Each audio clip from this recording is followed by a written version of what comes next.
Всем привет! Давайте сегодня разберемся в такой сложной штуке, как онлайн-безопасность. Но не волнуйтесь, никакой скучной теории. Вместо этого мы отправимся в путешествие по вымышленному городу, который назовем Инфогород. И там, на простом примере, посмотрим, как на самом деле защищаются наши данные в этом огромном цифровом мире. Только представьте, Инфорогород — это мегаполис, который никогда не спит. Миллионы жителей каждую секунду шлют друг другу письма, переводят деньги, делятся секретами. Но, как и в любом большом городе, на его улицах полно, скажем так, сомнительных личностей, и они готовы на все, чтобы перехватить чужую информацию. А вот и наш главный герой — Сайлос, обычный житель инфогорода. Ему нужно отправить очень важное секретное сообщение своей подруге Элларе. И у него, по сути, три главные заботы. Во-первых, чтобы никто, кроме Эллары, не смог прочитать послание. Во-вторых, чтобы его не подменили по пути. И в-третьих, чтобы Эллара была на 100% уверена, что это письмо именно от него. Вот эти три задачи — конфиденциальность, целостность и аутентификация — и есть самые основы криптографии. Чтобы безопасно общаться в этом городе, Сайлос нужно решить 4 задачки. Конфиденциальность — это как запечатать письмо в конверт, чтобы никто не заглянул. Целостность — это как сургучная печать на конверте, чтобы было видно, если его вскрывали. Аутентификация — это как уникальная подпись, чтобы Эллара точно знала письмо от Сайлоса. Ну и есть еще неотказуемость. Это гарантия того, что потом нельзя будет сказать «а я ничего не отправлял». Итак, как же Сайлосу все это провернуть? Давайте посмотрим, с чего он начнет. Его первая идея кажется довольно простой, но, как мы скоро увидим, у нее есть один серьезный недостаток. Первая попытка — симметричное шифрование. Представьте себе сейф с двумя абсолютно одинаковыми ключами. Один ключ Сайлос составляет себе, а второй должен как-то передать Ларе. Он пишет письмо, кладет в сейф, закрывает своим ключом, и все. Открыть его сможет только и Лара своим таким же ключом. Метод, кстати, очень быстрый и удобный, особенно для больших объемов данных. И вот тут-то и кроется главная загвоздка. Как Сайлосу передать этот второй ключ Элларе так, чтобы его по дороге не перехватили? Ведь если ключ попадет не в те руки, вся эта гениальная система безопасности просто рассыплется в прах. Явно нужен какой-то другой, более хитрый подход. И такое решение есть, называется асимметричное шифрование. Тут все гораздо интереснее. Вместо одного ключа используется целая пара. Один открытый или публичный, а второй закрытый, он же личный.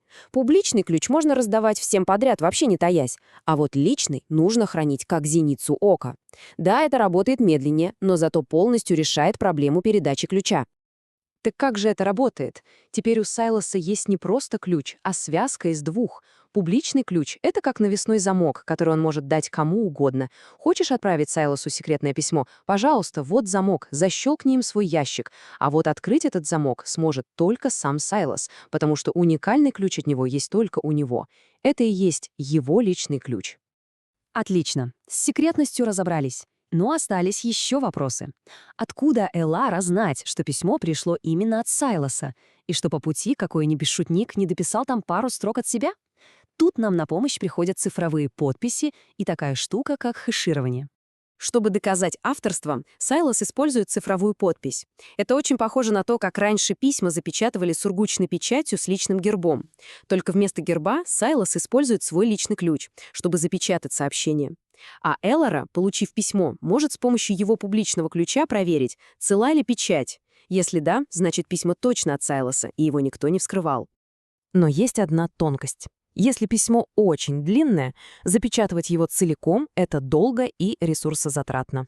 К счастью, в нашем инфогороде есть для этого одно гениальное изобретение. Это и есть хэширование. Представьте себе такую волшебную мясорубку. Сайлос загружает в нее свое длиннющее письмо, а на выходе получает короткую и абсолютно уникальную строчку из букв и цифр. Это как отпечаток пальца для сообщения. Если в письме изменить хотя бы одну запятую, отпечаток получится совершенно другим. И теперь Сайлосу нужно подписать своим личным ключом не все письмо, а только этот короткий отпечаток. Гениально и быстро. Казалось бы, мы решили все проблемы. Но осталось последнее и, пожалуй, самое важное — проблема доверия. Как Эллара может быть уверена, что публичный ключ, который она использует, действительно принадлежит Сайлосу? А вдруг это ключ самозванца? А ведь и правда, что если какой-то мошенник будет всем раздавать свой публичный ключ и говорить, что это ключ Сайлоса? Тогда он сможет спокойно читать все сообщения, которые предназначались нашему герою. Это же катастрофа. Нужен кто-то третий, некий авторитет, которому доверяет весь город и который может подтвердить: да, этот ключ действительно принадлежит Сайлосу. И такое решение, конечно же, есть. Это цифровой сертификат. По сути, это как электронный паспорт. В нем указано имя владельца, его публичный ключ, срок действия сертификата. Но самое главное, этот паспорт заверен подписью той самой доверенной третьей стороны, которую все знают и уважают. В нашем инфогороде эту важную роль выполняет ЦЕРТА, местный мудрый нотариус, она же Центр сертификации. Сайлос приходит к ней, она тщательно проверяет его личность и, если все в порядке, выдает ему тот самый цифровой сертификат, скрепленный ее личной электронной подписью. И вот так рождается цепочка доверия. Элара получает сертификат Сайлоса и видит на нем подпись Церты. Она доверяет Церте, а Церте доверяет весь город. Значит, и сертификату Сайлоса можно доверять. Благодаря этой системе все в городе могут быть уверены в подлинности друг друга. Ну что ж, а теперь давайте посмотрим, как вся эта магия, ключи, подписи, хэши и сертификаты работает вместе в нашей с вами реальной жизни.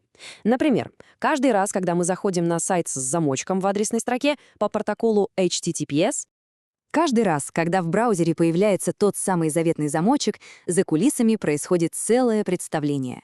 Сначала браузер и сервер как бы знакомятся, обмениваются своими цифровыми сертификатами. Затем они проверяют паспорта друг друга, убеждаясь, что подпись центра сертификации на месте. После этого они, используя медленное, но надежное асимметричное шифрование, договариваются об общем секретном ключе на один сеанс. И как только договорились, переключаются на быстрое симметричное шифрование и спокойно обмениваются данными. Вообще люди пытались защищать свои секреты на протяжении всей истории. Все началось с простенького шифра Цезаря, где каждая буква просто сдвигалась по алфавиту. Потом была легендарная немецкая машина «Энигма» во Вторую мировую, взлом которой изменил ход войны. Но настоящий переворот, революция в мире шифрования произошла в 1970-х годах, когда была изобретена та самая асимметричная криптография. Итак, давайте быстро пробежимся по нашему словарю. Шифрование — это превращение обычного текста в секретный код. Пара ключей — это замок и ключ к нему для безопасного общения. Хэш — это уникальный отпечаток пальца данных, чтобы проверить, не изменились ли они. Сертификат — это цифровой паспорт для подтверждения личности, ну а центр сертификации — это наш нотариус Церта, гарант доверия во всем этом цифровом городе. И вот главный вывод из всей нашей истории. В цифровом мире инфогорода личный ключ — это, по сути, и есть цифровая личность. Он защищает переписку, деньги, репутацию. И главный вопрос, над которым стоит задуматься: а мы сами защищаем свой личный ключ так же тщательно, как должны? Какие шаги можно предпринять, чтобы сделать свою цифровую жизнь чуточку безопаснее?